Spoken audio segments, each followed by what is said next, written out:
मेरे गुरुदेव की महिमा बड़ी अद्भुत निराली है।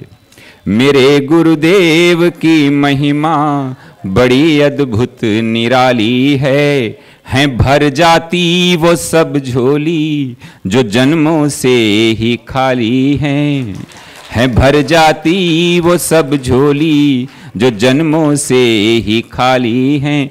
यहाँ तम की नहीं सत्ता, यहाँ हर दिन दिवाली है। यहाँ तम की नहीं सत्ता, यहाँ हर दिन दिवाली है। भराया लोक अंतर में, नजर में प्रेम लाली है। मेरे गुरुवर शिव त्रिपुरारी, जिनकी महिमा भारी नजर में छा गए हैं के दिल में समा गए हैं। हो मेरे गुरुवर शिव त्रिपुरारी, जिनकी महिमा भारी नजर में छा गए। ओम पूर्णमद पूर्णमिदं पूर्णात् पूर्णमुदच्यते पूर्णस्य पूर्णमादाय पूर्णमेवावशिष्यते। ओम शांति शांति शांति। शंकरं शंकराचार्यं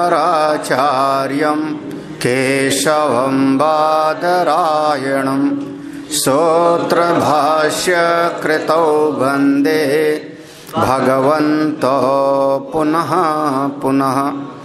ईश्वरो गुरुरात्मेति मूर्तिभेद विभागिने व्योमवद्व्याप्तदेहाय दक्षिणामूर्तये नमः। सदाशिवसमारम्भां शङ्कराचार्यमध्यमाम् अस्मदाचार्यपर्यन्तां वन्दे गुरुपरम्पराम्। श्रुतिस्मृतिपुराणानाम् आलयं करुणालयं नमामि भगवत्पादं शङ्करं लोकशङ्करम्। ओम नमो ब्रह्मादिभ्यो ब्रह्म विद्या संप्रदाय कर्तृभ्यो वंश ऋषिभ्यो महद्भ्यो गुरुभ्यः। इस कंडिका को पढ़ते हैं सवेरे वाली। अथ त्रयो वावलोकाः मनुष्यलोका पितृलोको देवलोका।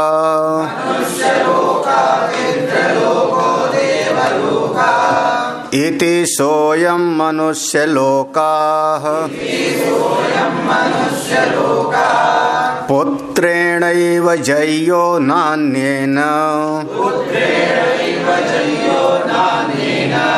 कर्मणा कर्मणा पितृलोको विद्यया देवलोको देवलोको वै लोकानां श्रेष्ठः।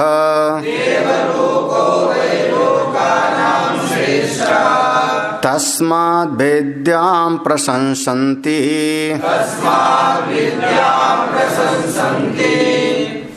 इस कंडिका के पूर्व में एक संगति भाष्य है, वो संगति भाष्य थोड़ा देख लो।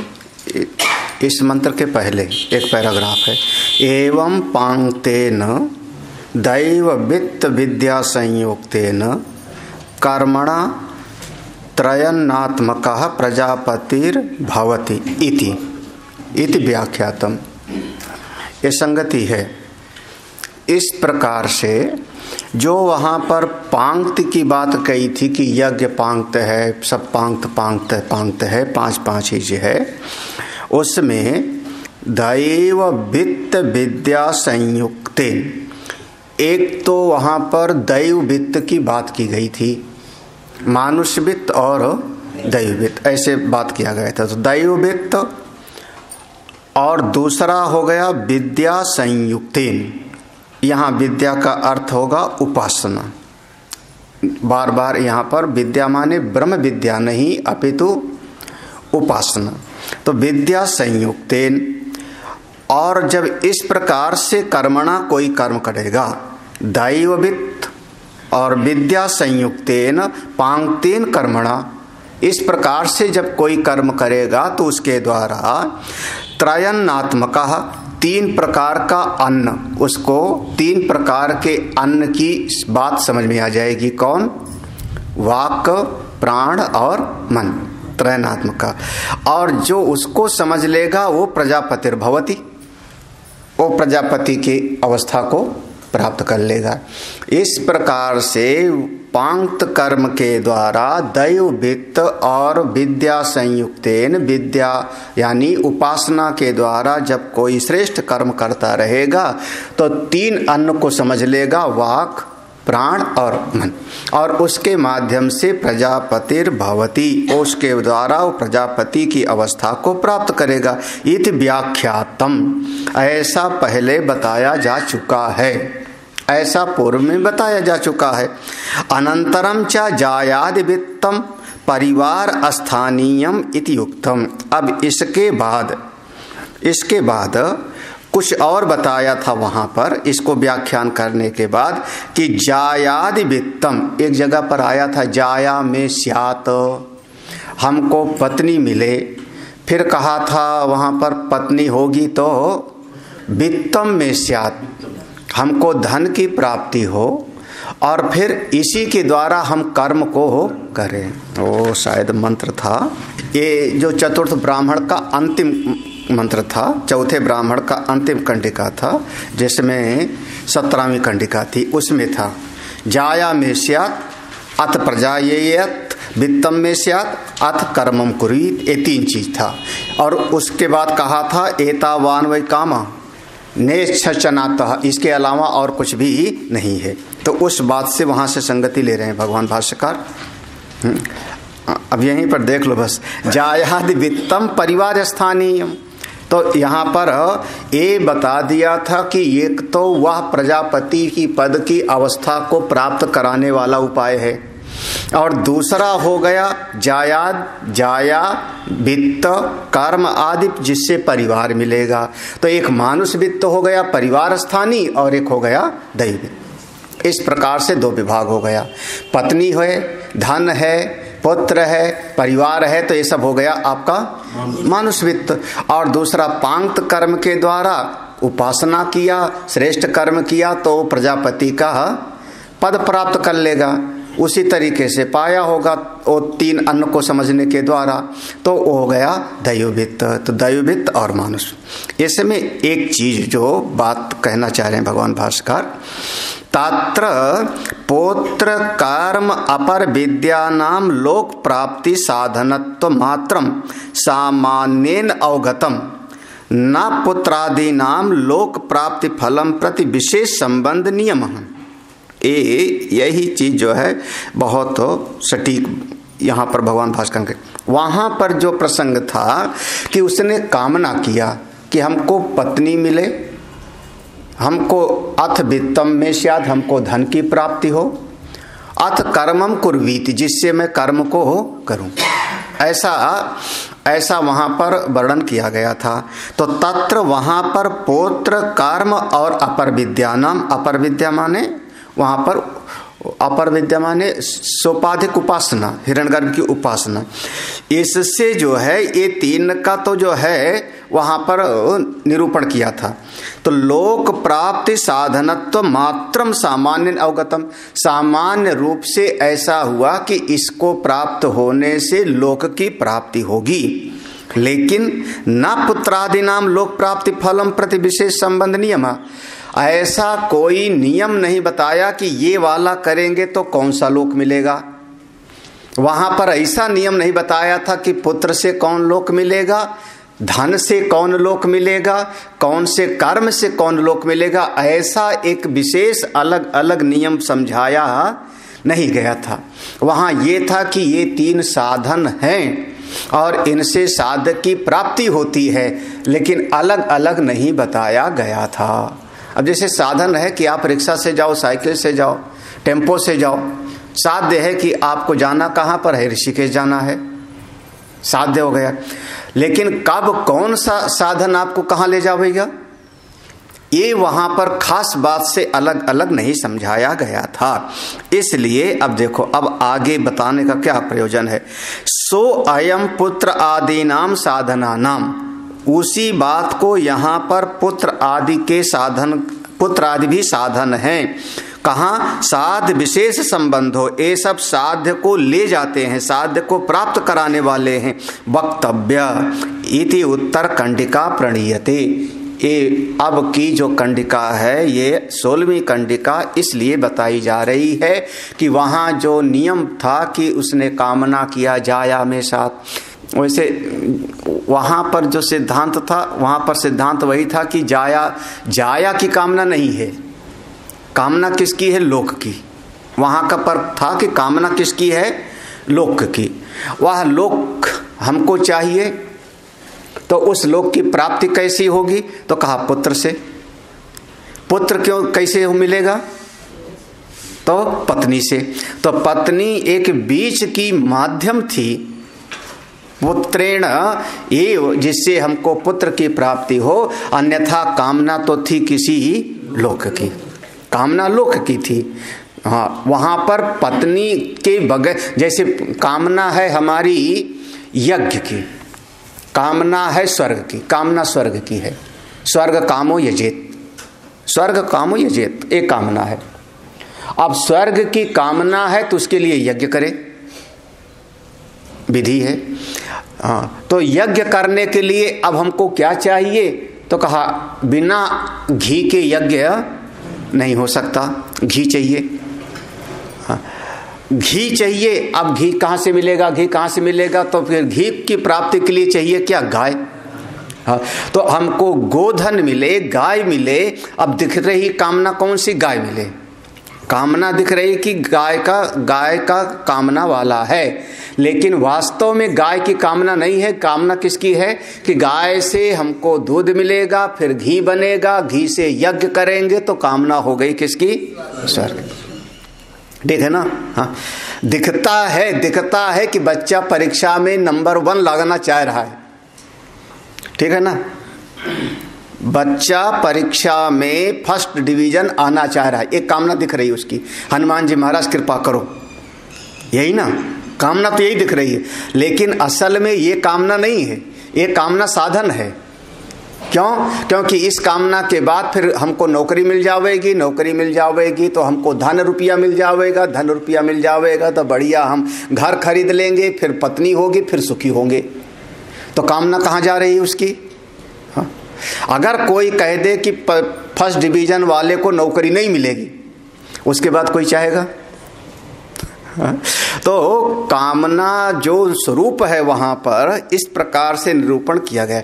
हमारे वेद का एक मंत्र है, हाँ, इसे तो वहां पर यह है कि अब देखो शुरुआत में ही मंत्र आता है, वेद के शुरुआत में ही मंत्र आता है कि एक ढाक का पत्ता ले लिया, ढाक का पत्ता लकड़ी वाला छेउल बोलते हैं, और उससे बछड़े के मुंह को हटाओ।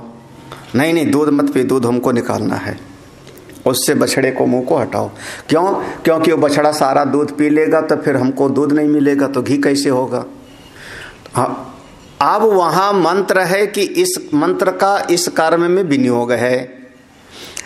अब वहां ना तो बछड़ा मूल रूप से प्रयोजन है, ना तो उसको हटाना मूल रूप से प्रयोजन है, ना तो दूध मूल रूप से प्रयोजन है। मूलतः प्रयोजन है वह लोक की, स्वर्ग कामो यजेत।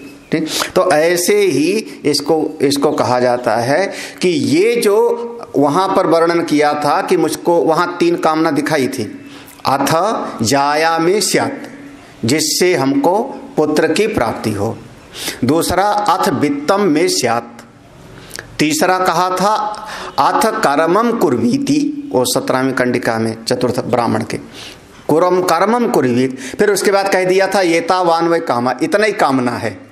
तो वहां 3 था, जाया, वित्त और कर्म। ये तीनों से साधन हैं, ये तीनों से साध्य अमुक अमुक लोक की प्राप्ति होती है, ऐसा है। लेकिन किससे कौन सा लोक मिलेगा वहां पर ये विस्तार से निरूपण नहीं, विभाग करके नहीं बताया था, तो उसको अब यहाँ विभाग करके बताते हैं। तो सो अयम पुत्रादि नाम साधना नाम, ये जो पुत्र आदि साधन हैं उनसे साध्य विशेष संबंधा, कौन से साध्य की प्राप्ति होगी, किस लोक की प्राप्ति होगी, इसको समझाने के लिए आगे की कंडिका है। देखो, अथ इति वाक्य उपन्यासार्थ, अथ शब्द ये उस पूर्व के विषय से संगति जोड़ करके आगे का विभाग करके बताने के लिए है कि आगे ऐसा ऐसा बताया जाएगा, संगति है। त्रयो वाव इत्य अवधारणार्थ, यहाँ पर त्रय शब्द जो आया है वो तीन चीज, तीन ही है, तीन ही चीज है, इसका निश्चय करने के लिए है। कहा ना त्रयो वाव, त्रयो वाव लोका, तो तीन ही लोक है। तो त्रय एव शास्त्र उक्त साधना लोका ना न्यूना ना अधिकावा, तीन ही लोक हैं। त्रय एव शास्त्र उक्त, शास्त्रों के द्वारा जो बताए गए लोक हैं जिनके लिए साधन हमको करना चाहिए, जिन लोक की प्राप्ति के लिए साधन करना चाहिए, वो केवल तीन ही हैं। ना न्यूना ना अधिकार, ना कम ना ज्यादा। लो आप लोग तो, हम तो 14 सुने थे, है ना, 14 लोक या 7 लोक, कभी 7 लोक, हाँ कभी 14 लोक। ना न्यूना ना दिखा ना, लिखा है ना ऐसे, हाँ तीन ही लोक हैं। हाँ, साधन के द्वारा प्राप्त होने वाले केवल तीन ही लोक हैं। कौन से? केते उच्यते, वो कौन कौन लोक हैं? मनुष्य लोक, पितृलोक, देवलोक इति, बस तीन ही लोक। अब इसीलिए यहाँ पर जो देवलोक है, जो मंत्र में देवलोक शब्द है, वो देवलोक को आप ब्रह्मलोक समझो। देवलोक यानी ब्रह्मलोक, तो तीन लोक हो गया, तीन ही लोक है। मनुष्य लोक माने या जगत, और पितृलोक माने मर के जहां जीव जाते हैं और वापस आते हैं अपने फल को पाके। यहां से मृत्यु के उपरांत जहां गए, अपने कर्म संस्कार के अनुसार वहां सुख दुख आदि का भोग किया और वहां से वापस आए। तो सारा आवागमन वाला जितना लोक है वो सब हो जाएगा किसमें? पितृलोक में। चाहे वो गंधर्व हो, यक्ष हो, देव और कोई लोक हो, असुर लोक हो, सब उसी पितृलोक के अंतर्गत आ जाएगा। और तीसरा हो जाएगा कौन? ब्रह्मलोक, जो क्रम मुक्ति के द्वारा वहां जाता है। तो तीन ही लोक हैं। क्या वो नहीं क्लियर हो रहा है? तीन ही लोक हैं। एक लोक कौन? जो यहां देख रहे हो। दूसरा लोक कौन? जहां मर के जाओगे, बस सीधा सीधा जहां मर के गए हैं सब दादा पुरखा। बोले वो तो संगीत में बड़ा मजा आता था उनको, बोले वहां गए होंगे गंधर्व में, जाओ बजाते रहो खूब। बोले उनको नाचने में बहुत अच्छा लगता था, जाओ वहां पर। बोले उनको खाना पकाने में बड़ा अच्छा लगता था, बोले वहां जाओ। बोले दवाई देने में सबको बड़ा अच्छा लगता था, बोले घबराओ मत, चले जाओ अश्विनी कुमार के लोक में, बनाते रहना च्यवनप्राश घोट घोट के, उसमें कौन सा जो है ना। तो जिसको जहां अपन अमुक अमुक तमाम तरह के लोक में अपना जाता और आता है, तो वो सब का सब पितृलोक के अंतर्गत। अब तीन ही लोक हो गए। तेसाम, अब उसमें से भाष्य में देखना, भाष्य में तेषाम सो अयम मनुष्य लोका पुत्रेण एव साधनेन जय्यो जेतव्य साध्यो यथा च पुत्रेण जेतव्य तथा उत्तरत्र वक्ष्यामो न अन्येन कर्मणा विद्या वा इति वाक्शेष। कह रहे हैं, देखो यहाँ पर जो मंत्र है ना, मंत्र में देखना, इति सो अयम मनुष्य लोकः पुत्रेण एव जय्यो, ऐसा है ना, पुत्रेण एव जय्यो ऐसा लिखा हुआ है ना। फिर वहाँ पर है ना अन्येन कर्मणा, ठीक है, ना अन्येन कर्मणा मंत्र में है ना। फिर उसके बाद एक शब्द को भगवान भास्कर जोड़ रहे हैं, विद्या वा इति वाक्य शेषा। ये दो शब्द विद्या वा, ये दोनों वहां पर और जोड़ लोगे तो अर्थ निकल आएगा। तो इसलिए कह रहे हैं वाक्य से सब। तो कह रहे हैं भाष्य में देखना, भाष्य में देखो सम तेषाम सो अयम, जो 3 लोक हैं उनमें यह मनुष्य लोक पुत्रेण एव साधनेन जय्यो, पुत्र रूपी साधन के द्वारा ही जीता जा सकता है। जेतव्या, जीतना चाहिए मनुष्य लोक को। यह मनुष्य लोक जो दृश्य लोक है ये पुत्र के द्वारा ही जीता जाता है। जेतव्य, यही साध्य। यथाचा पुत्रेण जेतव्य, कैसे पुत्र के द्वारा कैसे इस लोक पर विजय होगा जी? इस लोक पर पुत्र के द्वारा कैसे विजय होगा? कह रहे हैं तथा उत्तर अत्र वक्ष्यामु, उसको बाद में बताएंगे, घबराओ मत। इस लोक को पुत्र के द्वारा ही जीतना चाहिए, ये यहां पर स्पष्ट है। इतना कैसे जीतेगा पुत्र के द्वारा आगे बताएंगे। हाँ, लेकिन ये पहले यहाँ इतना समझ लो कि पुत्र के द्वारा इस लोक को जीतता है। वक्ष्यामो ना अन्यन कर्मणा, किसी और कर्म, ना अन्यन कर्मणा मंत्र में है, ना अन्यन कर्मणा, किसी और कर्म के द्वारा नहीं। क्यों? कौन सा? बोले विद्या वा इति, वहां पर वो विद्या वा इति माने उपासना या किसी और भी कर्म के द्वारा वो चीज नहीं हो सकती। इसको वाक्य से माने वहां जोड़ लोगे तो निकल आएगा। कौन सा? देखो किसी और के, मतलब 2 का निषेध हो गया, 2 का निषेध किया और एक से पुत्र के द्वारा ही मनुष्य लोक पर विजय पाएगा, ना कि किसी कर्म या उपासना के द्वारा। तो ये दोनों का निषेध किया।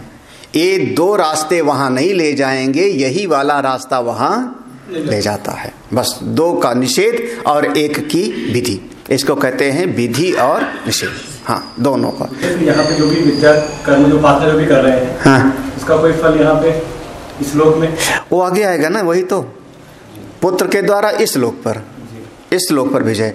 और जो यहाँ पर कर्म आदि कर रहा है तो उस कर्म का 2 फल होता है ना, एक दृष्ट और अदृष्ट।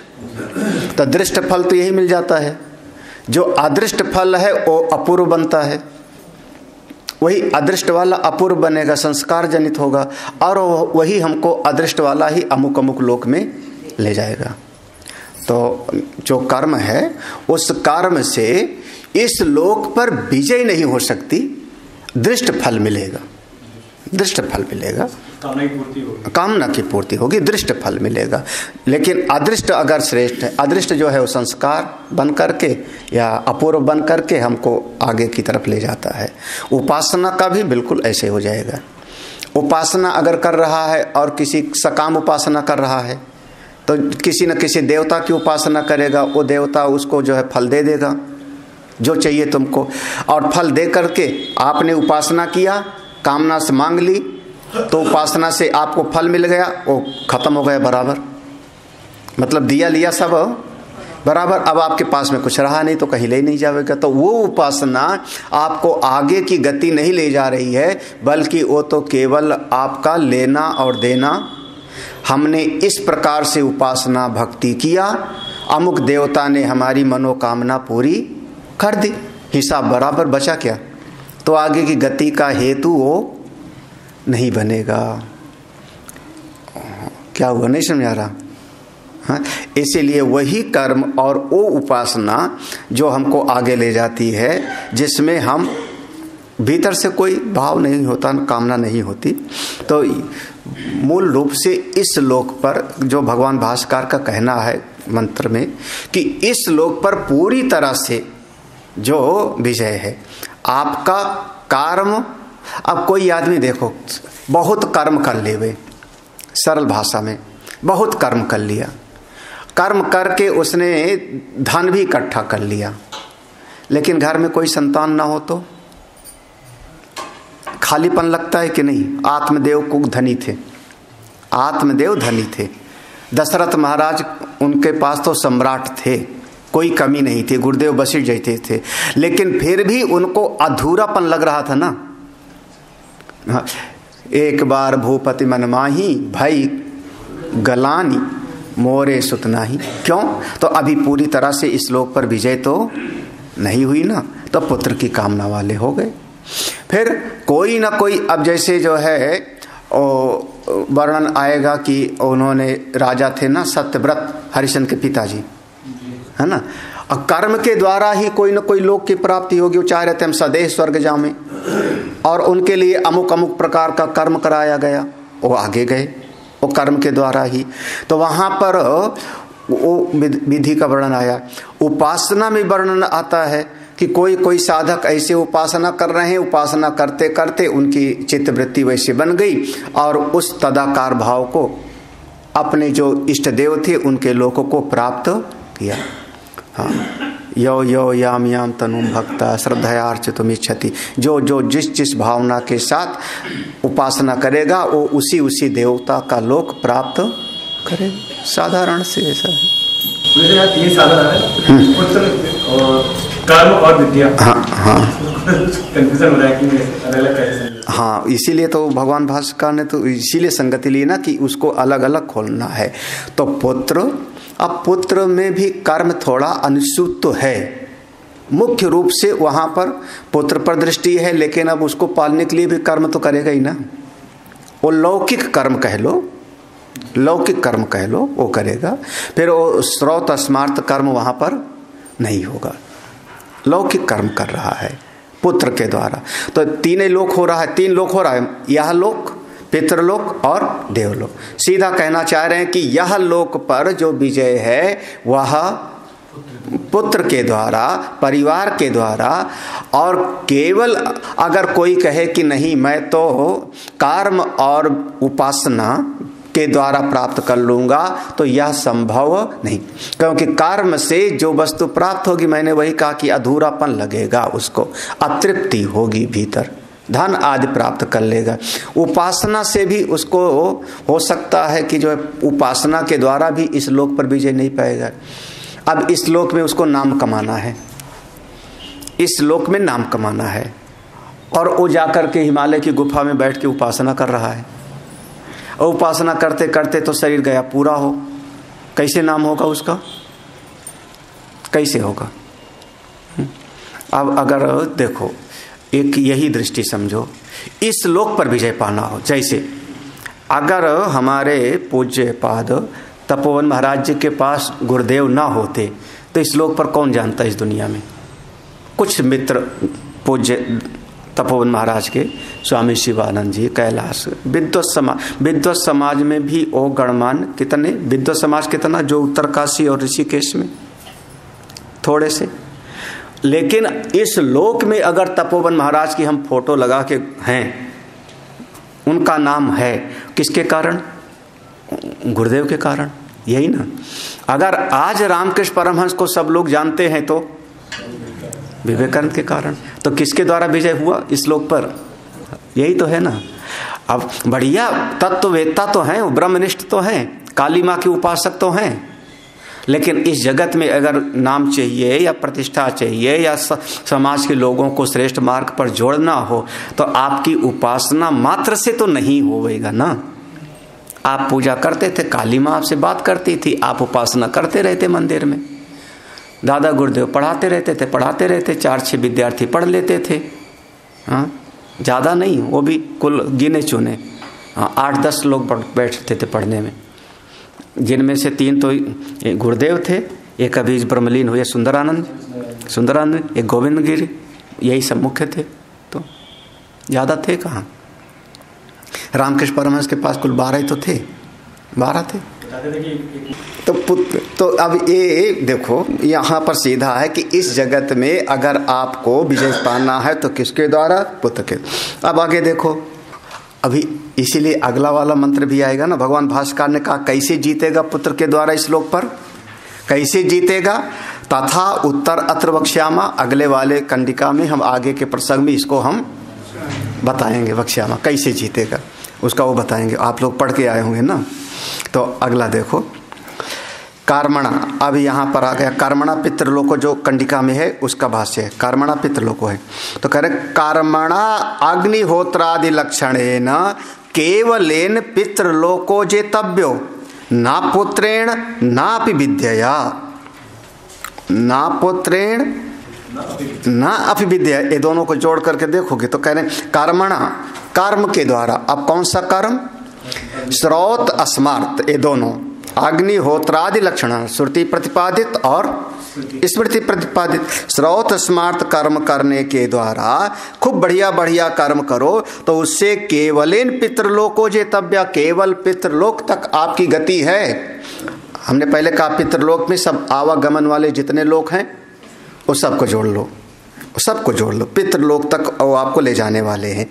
अब वहां पर अगर पितृलोक जाना है, श्रेष्ठ गति में जाना है तो न पुत्रेण ना भी विद्या, तो उपासना और पुत्र से केवल कोई चाहे तो वहां पर पहुंचता नहीं।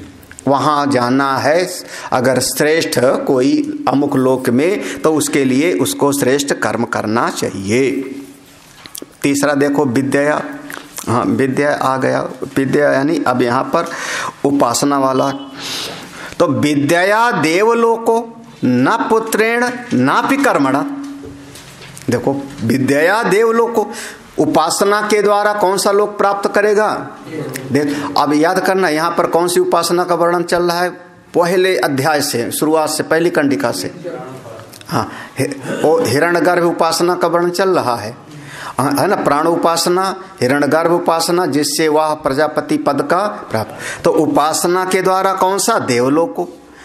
अब देवलोक चाहिए, प्रजापति का पद चाहिए, हिरण्यगर्भ का लोक चाहिए, और उपासना छोड़ करके, ये विचार छोड़ करके चाहे पुत्र से मिल जाएगा तो ना पुत्र है। धृतराष्ट्र के 100 पुत्र थे, है ना, धृतराष्ट्र के 100 पुत्र थे, लेकिन उनके द्वारा वह लोक प्राप्त होने वाला नहीं। और उसके अलावा ना भी कर्मणा, अरे बड़े बड़े कर्म भी कर लो, तो बड़े बड़े कर्म कर लो, लेकिन उपासना से अतिरिक्त अगर कर्म के द्वारा चाहोगे कि वह श्रेष्ठ लोक मिले, ब्रह्म लोक, तो वहां पर गति फिर नहीं है। ये तीनों की गति का निरूपण यहाँ कर दिया।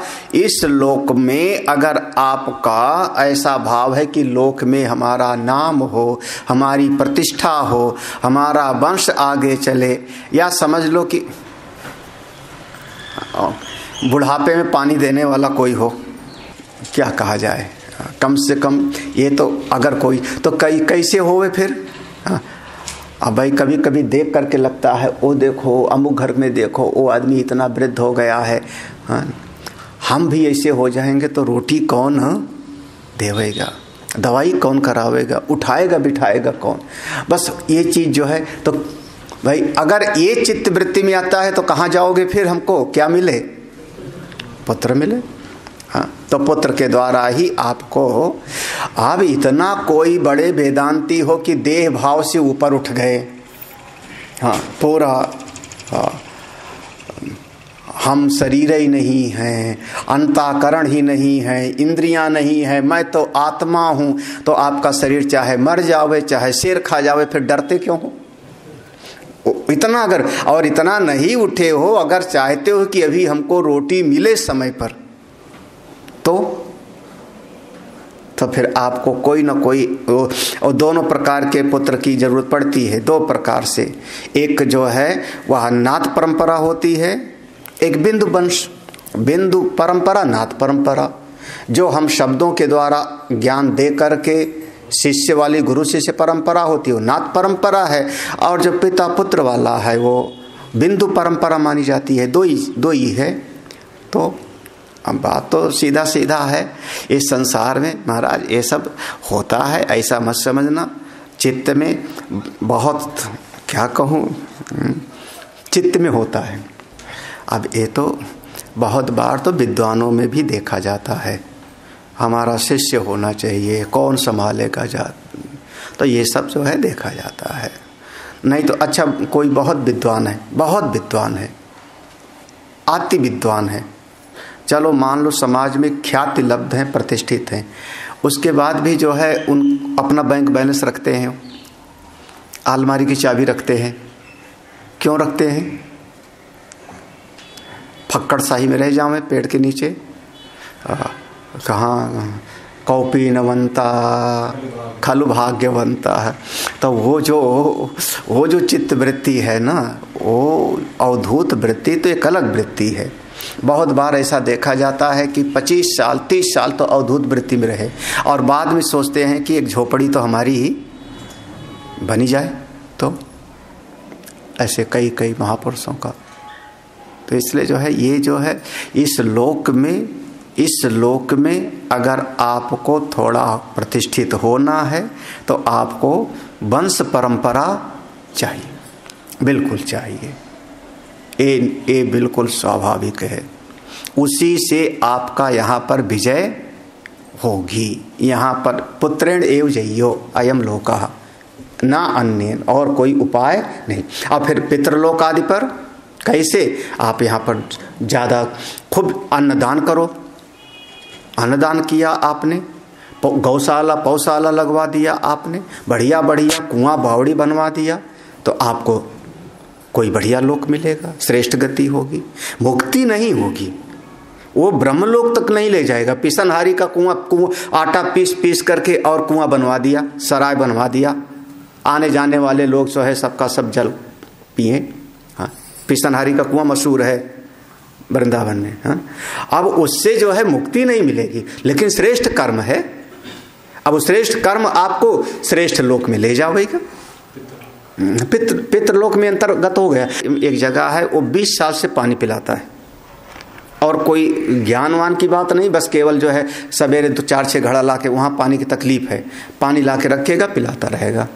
हाँ, अब अगर वो शरीर छूट जाए और कोई कहे कि मुक्ति मिल जाए, तो हमारे वेदांत की दृष्टि से तो हम मुक्ति नहीं मानेंगे, क्योंकि ऋते ज्ञाना न मुक्ति, बिना ज्ञान के तो मुक्ति नहीं। तो कहाँ ले जाएगा? जाओ मेघ के जो है देवता बन जाओ, जल के देवता बन गए, तो अलग से लोक मिल गया। आपके चित्त में यही है ना कि कोई प्यासा ना रहे, यही ना, इसीलिए तो पानी पिला रहे हो। तो आप पूरे समाज का व्यष्टि से समष्टि भाव में चले जाओ, पूरे समाज को जल की व्यवस्था करते रहो, यही तो हो गया।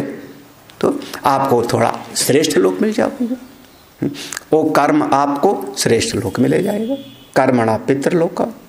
अब कोई उपासना करता है तो उपासना में, अब अगर हिरण्यगर्भ की उपासना कर रहा है या इस प्रकार से उपासना कर रहा है, प्राण उपासना कर रहा है, तो ये उपासना उसको वो ले जाएगी कहाँ पर? इस व्यष्टि भाव से, यथा पिंडे तथा ब्रह्मांडे, जैसे शरीर है वैसे ब्रह्मांड है।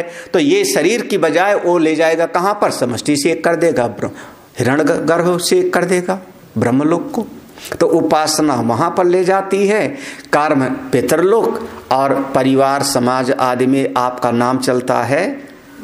बस सीधा सीधा सा है, 3 ही लोक है और कोई चौथा लोक नहीं है। और चौथा लोक कहना यहाँ तो मना कर दिया है। अब मानना ही चाहो तो अपना आत्मलोक कह लो, अपनी आत्मा में रमण करो। वो लोक नहीं है। लोक माने लोक्यते, जिसको हम देखते हैं, जो हमको दिखाई पड़ता है, जहाँ हम जाते हैं, जहाँ हम कुछ भोग करते हैं, उसका नाम होता है लोक।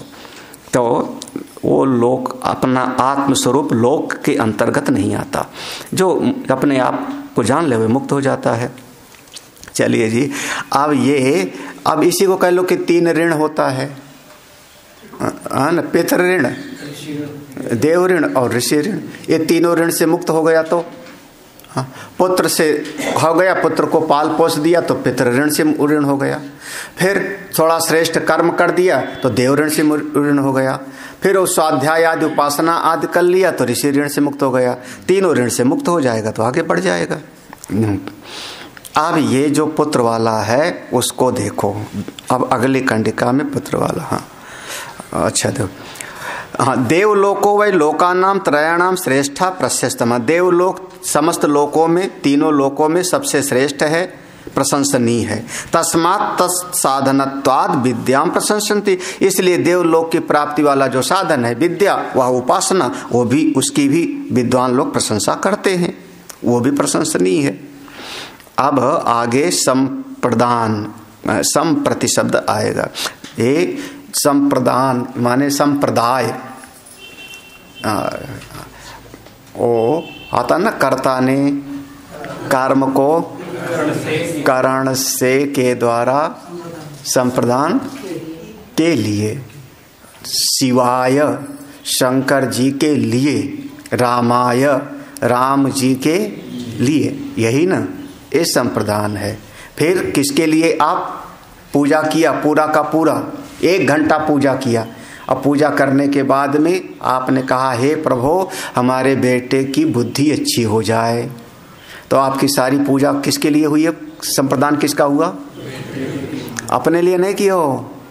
हाँ, फिर हमारा बेटा परीक्षा में पास हो जाए, हमारा अमुक संतान हो जाए उसको, तो आपका सारा कर्म जितना जा रहा है किसके लिए हो रहा है? संप्रदान, किसके लिए? हाँ हाँ हाँ, दूसरे के। बिल्कुल सही बात है। यही सारे गृहस्थी यही तो करते रहते हैं, इसीलिए वो कोल्हू के बैल के जैसे करते रहते हैं, बढ़ते ही नहीं। हाँ, चलते हैं दिन भर और पहुंचते हैं कहीं नहीं। बिल्कुल, क्यों? क्योंकि वो रहस्य को ठीक ठीक समझते नहीं, बस उसी में गोल गोल जो है सारा किया, ये हो जाए, ये हो जाए, ये हो जाए, हो जाए, खत्म, ये हो जाए, ये हो जाए, हो जाए। कंडिका पढ़ते हैं। अथाता संप्रति यदा प्रैषन् मन्यते अथ पुत्रम् आह त्वं ब्रह्म त्वं यज्ञस्त्वं लोक इति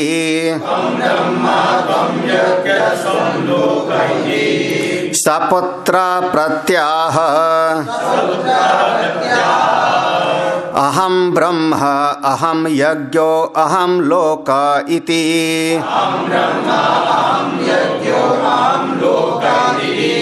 यद्वै किंचनुक्तं तस्य सर्वस्य ब्रह्मैत्येकता ये वै केचा यज्ञाः तेषां सर्वेषां यज्ञ इत्येकता ये वै केचा लोकाः तेषां सर्वेषां लोक इति एकता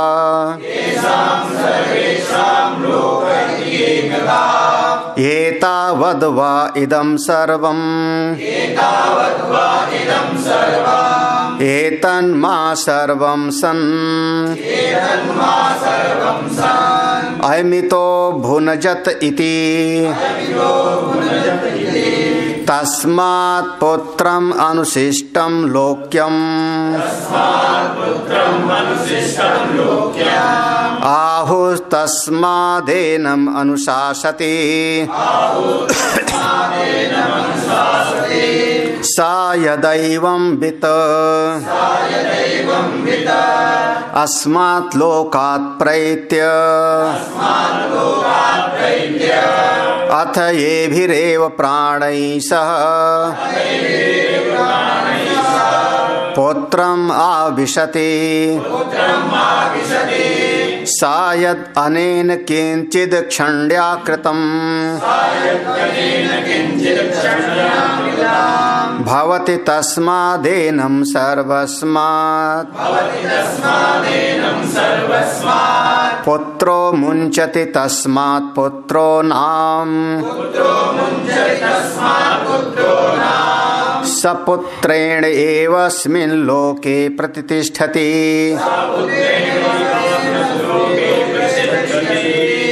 अथैनमेते दैवा प्राणा अमृता आविशन्ति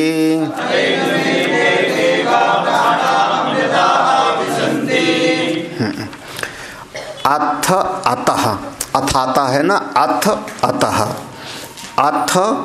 अब इसके बाद, इसके इस विषय के बाद में अगली बात आपको समझना है, आगे की बात आप समझिए। अथ, अतः इसलिए, अतः का अर्थ होगा इसलिए, इसके अनंतर, किसके? सम, उस जो पूर्व में कहा तीन ही लोक हैं, तीन लोक को प्राप्त कराने वाले तीन साधन हो गए, तो वहां साध्य और साधन दोनों का वर्णन हो गया। साध्य तीन लोक हो गए, ये और उन तीनों को प्राप्त कराने वाले साधन बिल्कुल अलग, तो साध्य साधन का हो गया। अब उसी का अतः संप्रति, अब इसका संप्रति कर्म बताते हैं। संप्रति कर्म, संप्रदान कर्म, देने का अर्थ है देने का, किसके लिए करें? यदा प्रैष्यत, प्रैष्यत मन्यते, जब प्रैश्य कर्म होने वाला होता है, मान ले अपने आप को। जब ऐसा मान ले कि अब हमको यहाँ से निकलने वाला हूँ, हम यहाँ से जाने वाले हैं, कहाँ जाने वाले? यहाँ पर अब चूंकि ये स्वाध्याय है तो थोड़ा सा इसमें इतना समझ लो कि यहाँ प्रैश्य शब्द आया है ना, तो प्रैश्य शब्द का अर्थ होगा कि जब प्रव्रज्या लेना चाह रहा है, संन्यास लेना चाह रहा है, उस समय का, जिस आश्रम में उस आश्रम से निकलना चाहता, सीधा संन्यास। हाँ, वो ब्रह्मचर्यात्वा, गृहात्वा, बनात्वा, हाँ, तीनों में से।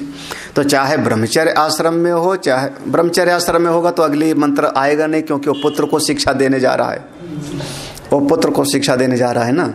तो गृहात से जब वो गृहस्थ आश्रम में संन्यास छोड़ करके संन्यास लेने जा रहा है, उस समय की बात है। तो आप लोग तो संन्यास लेने वाले हो ही नहीं, तो जरूरत ही नहीं समझने की कुछ, है ना।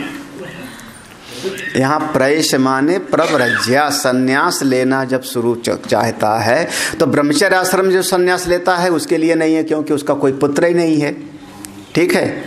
और आप लोग लेने वाले नहीं हो, सुन ले तो मन हो जाए। हाँ, तो कैसे लेना है? तो यहाँ प्रैश शब्द का अर्थ मृत्यु का समय भी मान लो, कोई उसमें दोष नहीं है। और सन्यास लेना माने मरी जाता है, और का महात्मा सन्यासी माने कौन? सन्यासी माने जो चलती फिरती छाया है, हाँ, असल में वो चले गए हैं। हाँ, तो अब जो सन्यास मान लो, ओ जो मृत्यु का समय, यदा प्रैश्यन मन्यते, जब वो अपने मृत्यु का समय नजदीक देखता है, मन्यते ऐसा समझता है कि मेरा अंतिम समय आ गया, मेरा अंतिम समय आया है, तब अथ पुत्रम आह, वो अपने संतान को बुला के कहता है। ये अब उसको अंतिम उपदेश है, पुत्र को संतान को बुला के कहता है। क्या कहता है?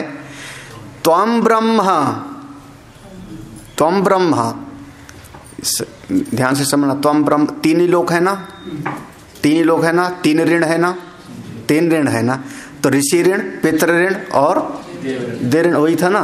तो त्वम ब्रह्म, तुम ही वेद हो।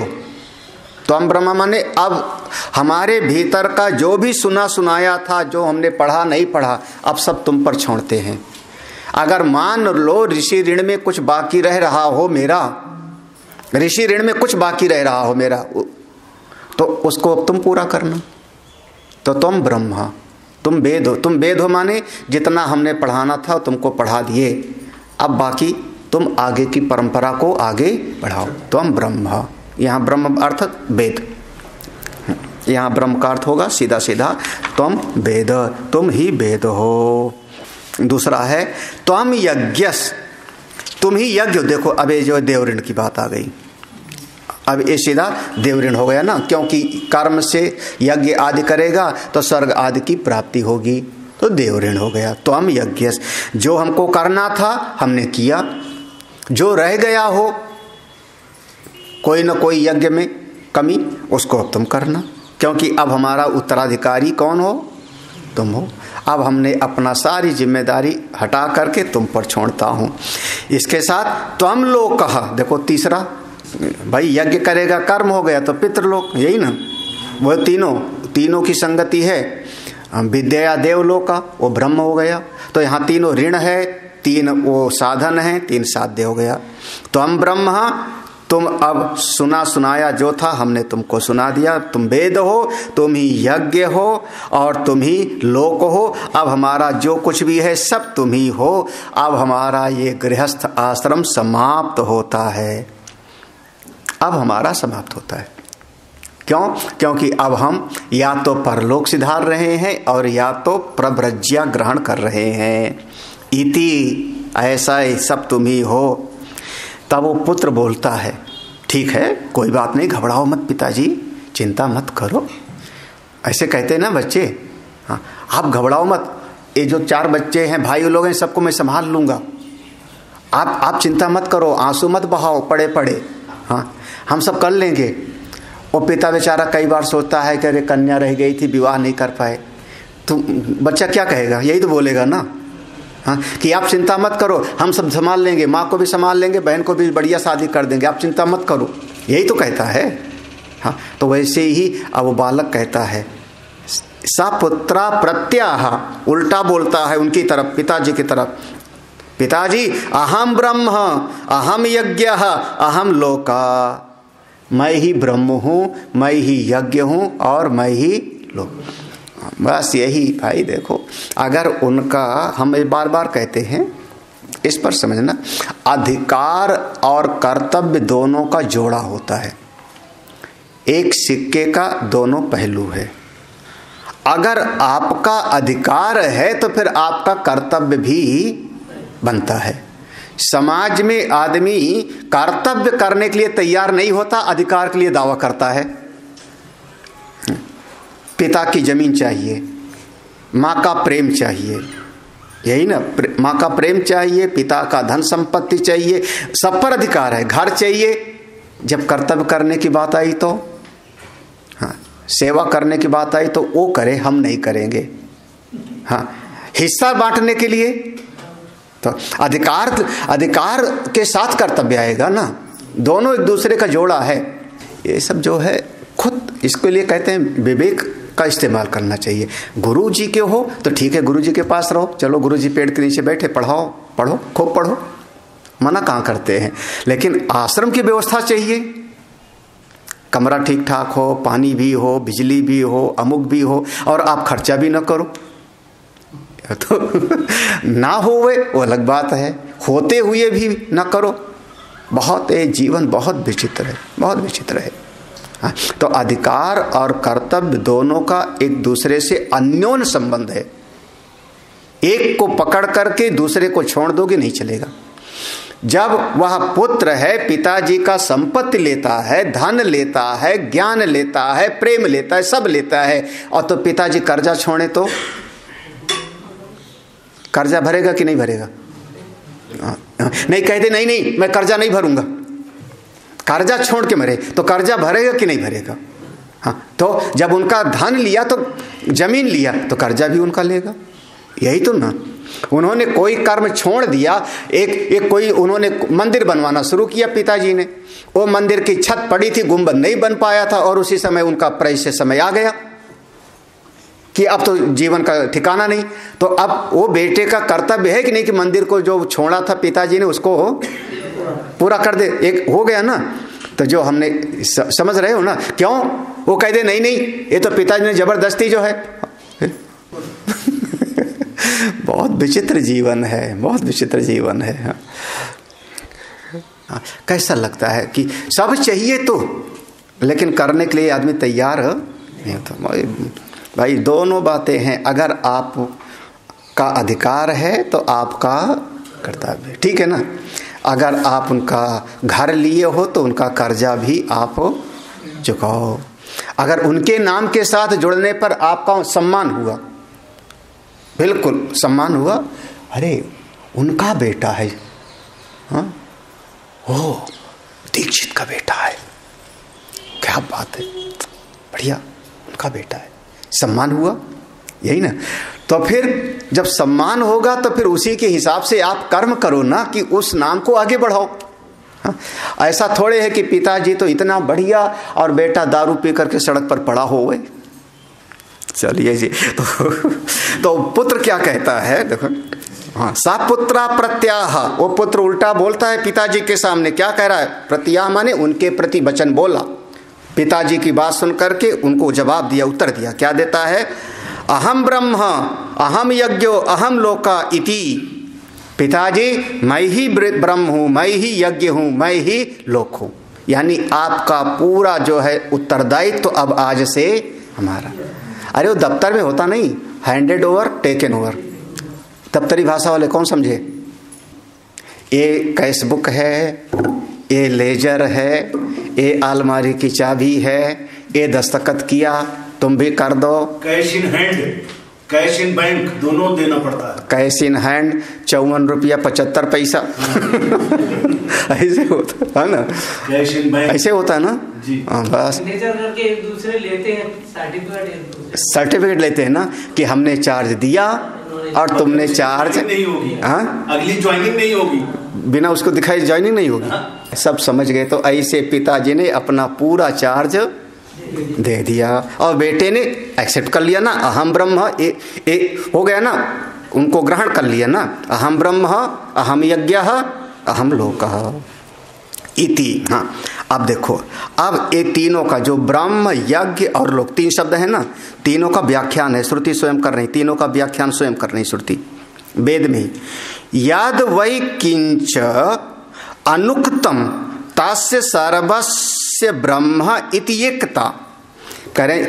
यत वै किंच अनुक्तम, जो कुछ स्वाध्याय, अनुक्तम माने स्वाध्याय आदि में रह गया, स्वाध्याय आदि में वह जो ऋषि ऋण था उसमें जो कुछ भी रह गया, यद वै किंच अनुक्तम, अनुक्तम माने जो कहना या जो स्वाध्याय आदि करना, वेद आदि पढ़ना रह गया, तस्य सर्वस्य ब्रह्म इति एकता, वो सब ब्रह्म स्वरूप जो होगा उसको मैं पूरा करूंगा। इति एकता माने अब उसको मैं पूरा करूंगा। हाँ, शायद अपने आप थोड़ा अर्थ देखोगे तो कुछ अलग, हाँ नहीं समझ पाओगे क्या है। क्या है कि जो कुछ भी स्वाध्याय है उस सब की ब्रह्म या एकता है। ये मतलब क्या हुआ? हाँ, ये नहीं समझ में आया। अरे वो मैं पूरा करूंगा जी सीधा सीधा सीधा सीधा है। हाँ, कोई कठिन नहीं है। हाँ, जो कुछ भी अब पिताजी से रह गया था, पिताजी ने एक पोथी लिखना शुरू किया। हाँ, हमारे यहाँ पर कई ग्रंथ ऐसे हैं, कई ग्रंथ ऐसे हैं जो अपने समय में महापुरुष पूरा नहीं कर पाए, तो बाद में उनके शिष्यों ने भी पूरा किया उसको। कौन कौन सा है स्वामी जी? कई ग्रंथ हैं, अपने वेदांत में भी है। पंचदशी जी, हाँ, पंचदशी का पूरा नहीं हो पाई। पूरा प्रकरण स्वामी विद्यारण जी का जो है लिखा हुआ नहीं है, कुछ रह गया था। तो फिर उन्होंने पहले निश्चय कर लिया 15 प्रकरण का लिखेंगे, पूरा नहीं हो पाया था तो बाद में फिर जो है उनके परवर्ती आचार्य ने लिखा। पंचदशी है, और भी कई हैं। हमारा जो है ब्रह्मसूत्र पर भाष्य माना जाता है, और भी कई ग्रंथ हैं। तो ऐसे है, जो कुछ रह गया उसको मैं पूरा करूंगा। बिल्कुल, आप चिंता मत करिए पिताजी, आप प्रवर्ज्या लीजिए, संन्यास लीजिए, मैं सब कर दूंगा। ऐसा कोई बेटा हो क्या कहना, मिलने मुश्किल है। बेटे कहेंगे जब तक जियो तब तक सियो यही कहेंगे, जब तक जियो तब तक कमाते रहो बैल जैसे, कुछ नहीं तो दरवाजे पर बैठे रहो, कुत्ता ही भगाओगे हाँ, लड़का खिलाओ राम राम भला करें तो तत्स्य सर्वस्य ब्रह्म इति एकता। अब वैसे यज्ञ का देख लो, ये वै केचा यज्ञास तेषाम सर्वेषाम यज्ञ इति एकता। बस वैसे ये वै केचा, जो कुछ हमने कर्म में, यज्ञ माने अब यहाँ कर्म में, जो कुछ भी कर्म में हमने किया था, मैंने मंदिर का दृष्टांत लिया, हाँ, या पिताजी ने संकल्प लिया था कि ब्रह्मभोज कराऊंगा, तो जो कुछ भी हमने, वैसे अपने मन के संकल्प को, श्रेष्ठ संकल्प को कभी अधूरा छोड़ना नहीं चाहिए। ये शास्त्र मानता है। हाँ, कभी अधूरा नहीं, कर लेना चाहिए, कर लेना चाहिए। नहीं तो वो संकल्प, अगर आपका मन का कोई संकल्प हुआ और अधूरा रह गया तो आपके पुनर्जन्म का हेतु बन जाएगा ना। नहीं समझाया? अब यहां से गए हर की पौड़ी नहाए और वहां देख लिया कि चोटी वाला के यहाँ कचौड़ी खाना था, पैसा रहा नहीं, या 2-4 लोग और थे साथ में, उन्होंने कहा जल्दी चलना है, बस जाने के लिए तैयार है। आपके मन में एक भाव रह गया चोटी वाला की कचौड़ी, तो 4 महीना 6 महीना में फिर तुम आओगे वहां पर कचौड़ी खाने हो, वो आपके पुनर्जन्म का हेतु बन जाएगा। अब देखो कर्म हो गया है ना, जो कुछ श्रेष्ठ कर्म रह गया था उसको मैं पूरा करूंगा पिताजी।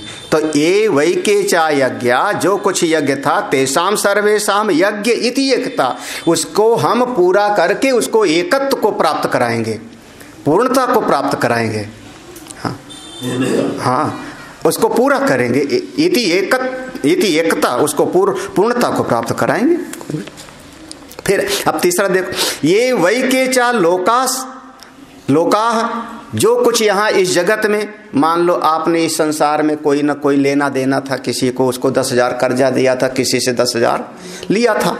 ये वैकेचा लोका तेषाम सर्वेषाम लोक इति एकता, तो वो हमारे साथ में उस लोक की एकता हो जाएगी। मतलब यज्ञ, लोक और ब्रह्म, ये तीनों, जो कुछ आपके साथ रह गया होगा उसका एकत्व मेरे साथ हो गया। मतलब पूरा का पूरा वो हमारी अब पूरी जिम्मेदारी। ठीक है ना? बढ़िया, कितना आसान सा है समझने में, कोई कठिनाई ही नहीं लगती। एतावत् वा इदम सर्वम एतन मा सर्वम सन। थोड़ा सा यहाँ ध्यान से समझना इसको।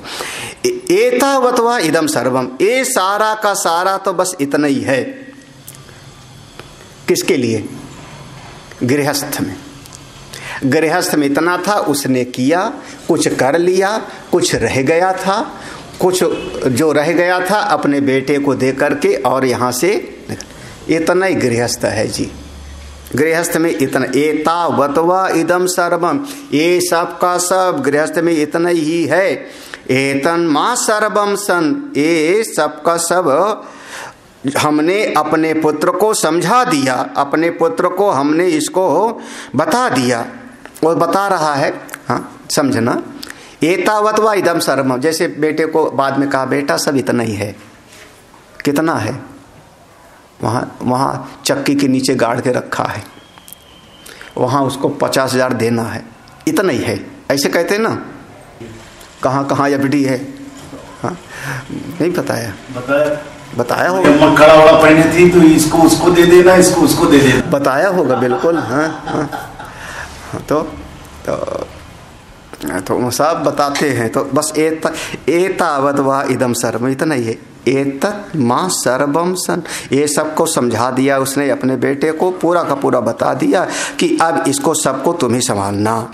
अयम इतो अभुनजत इति, अयम इतो, अब वो पिता क्या समझता है?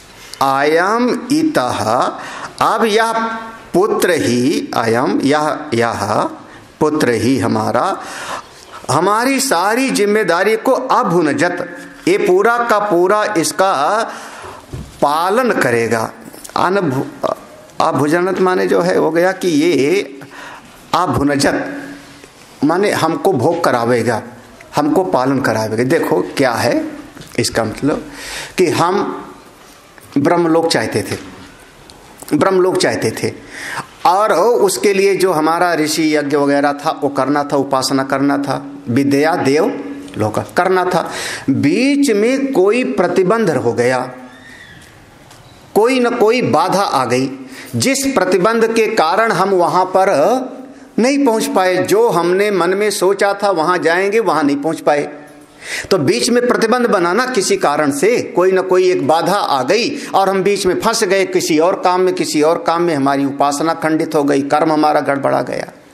चाहते थे वहां पर, तो जब हमने पुत्र को जिम्मेदारी सौंपी तो कामना यही है कि अब हमारे उस कार्य को पूरा करके हमारा पुत्र उस प्रतिबंध को दूर कर देगा और हमको अमुक लोक को प्राप्त करा देगा। अरे भाई, तीर्थ की यात्रा की मन है कि तीर्थ यात्रा में जाएं और आंख फूट गई तो क्या बेटा श्रवण कुमार लेके करा देता? यही हुआ ना। किसके द्वारा कराया? अमुक के द्वारा। तो ऐसे जो प्रतिबंध आएगा बीच में, उस प्रतिबंध को हमारा बेटा दूर करा देगा और हमको हमारी उस इच्छित लोक तक हमको पहुंचा देगा। तो वही कह रहे हैं, आयम इतो अभुनजत इति, ये हमको अमुक।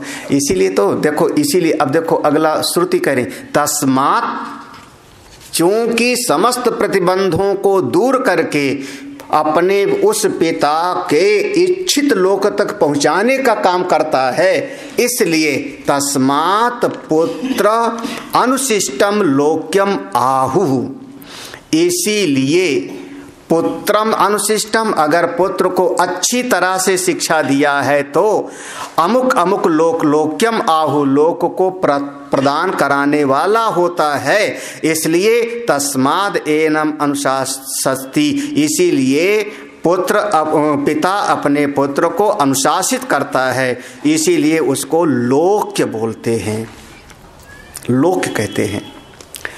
अब पुत्र जो है यहाँ पर, अब ऐसा भी समझ लो, कई बार आप लोगों ने ऐसा सुना है ना कि पुत्र माने पुम माने नरक, ये पहले पढ़ा होगा। पुम माने नरक, एक नरक का नाम है। और त्रायते इति पुत्र, जो पिता को नरक से पार करा देवे, बैतरणी से पार करा देवे, उसी का नाम पुत्र होता है। यही ना सुना है। तो क्योंकि कोई आदमी नरक तो चाहता नहीं, किसी भी जीव दुख नहीं चाहता, दुख की किसी के भीतर इच्छा नहीं। कर्म खराब थे जिसके कारण उसको नरक आदि मिला। इच्छा है क्या कि उसको कोई न कोई सुख मिले। तो पुत्र अगर श्रेष्ठ है, अनुशासित है, उसको संस्कार दिया है, तो ऐसे श्रेष्ठ पिंडदान आदि करके, भागवत कथा सुना करके, कुछ न कुछ उस प्रतिबंध को हटा करके पिता को अमुक अमुक लोक में, सुख वाले लोक में पहुंचा देगा। इसीलिए उसका नाम पड़ता है तस्मात् पुत्र, इसीलिए वो पुत्र है, इसलिए पुत्र है। पुत्र माने वो जो पिता को श्रेष्ठ गति तक ले जावे। ये पुत्र नहीं कि पुत्र माने वो जो पिता का सब संपत्ति हरण कर लेवे, वो उसको नहीं कहते।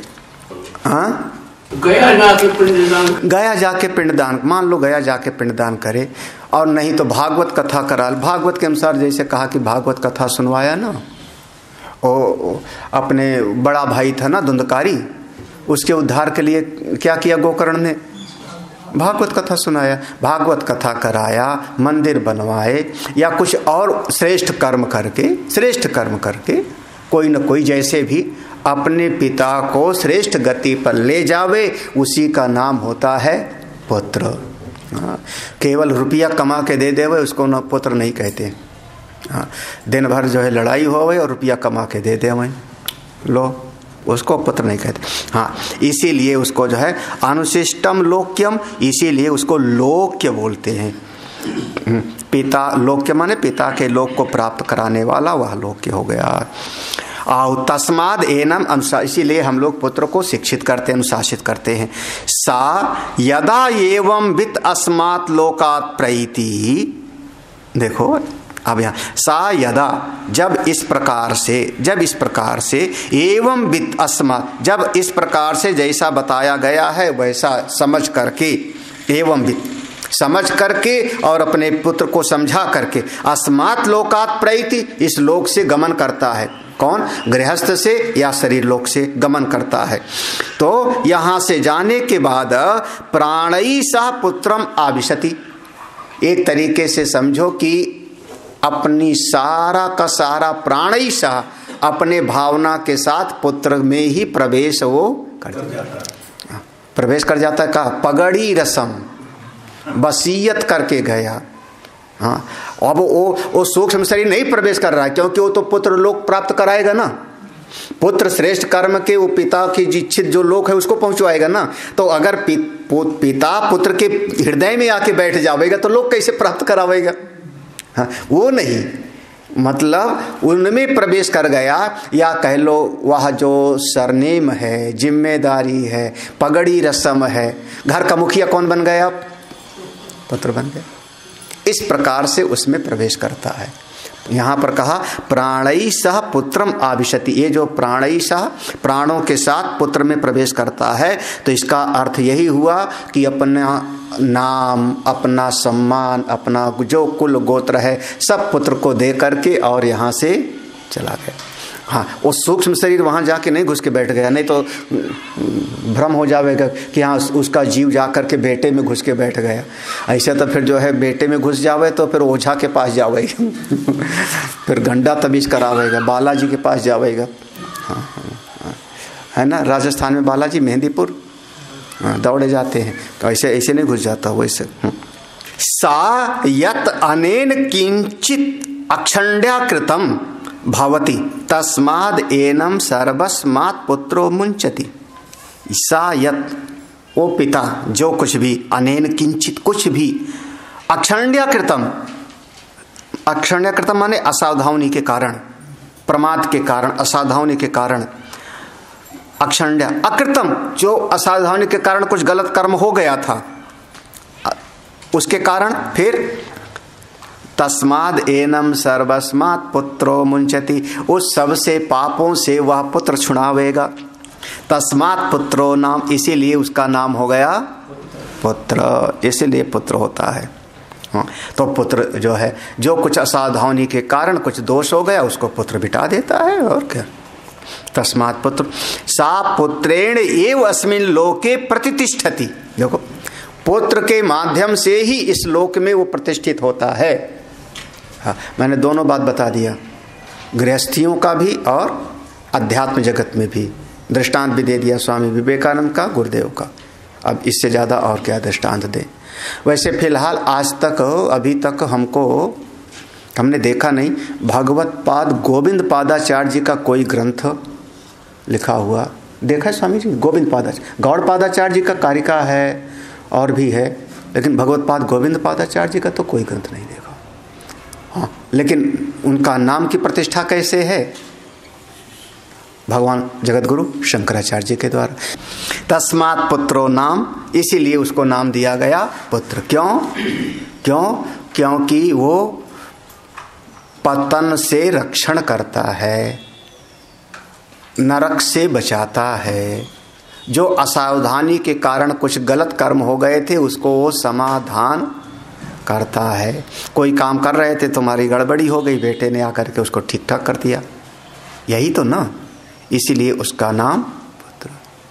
अच्छा, अगर बेटा पिता से बहुत प्रेम करता है, बहुत प्रेम करता है, मान लो ये दृष्टांत है, संभव ना भी हो, क्योंकि दृष्टांत किसी एक पक्ष में लागू होता है, बहुत प्रेम करता है, और पिताजी की जो है कोई गलती के कारण लड़ाई हो रही थी और पिताजी ने हंसिया मार दिया और पड़ोसी मर गया, तब पुत्र क्या करेगा? फिर कई बार देखा गया है वो आरोप अपने ऊपर ले लिया।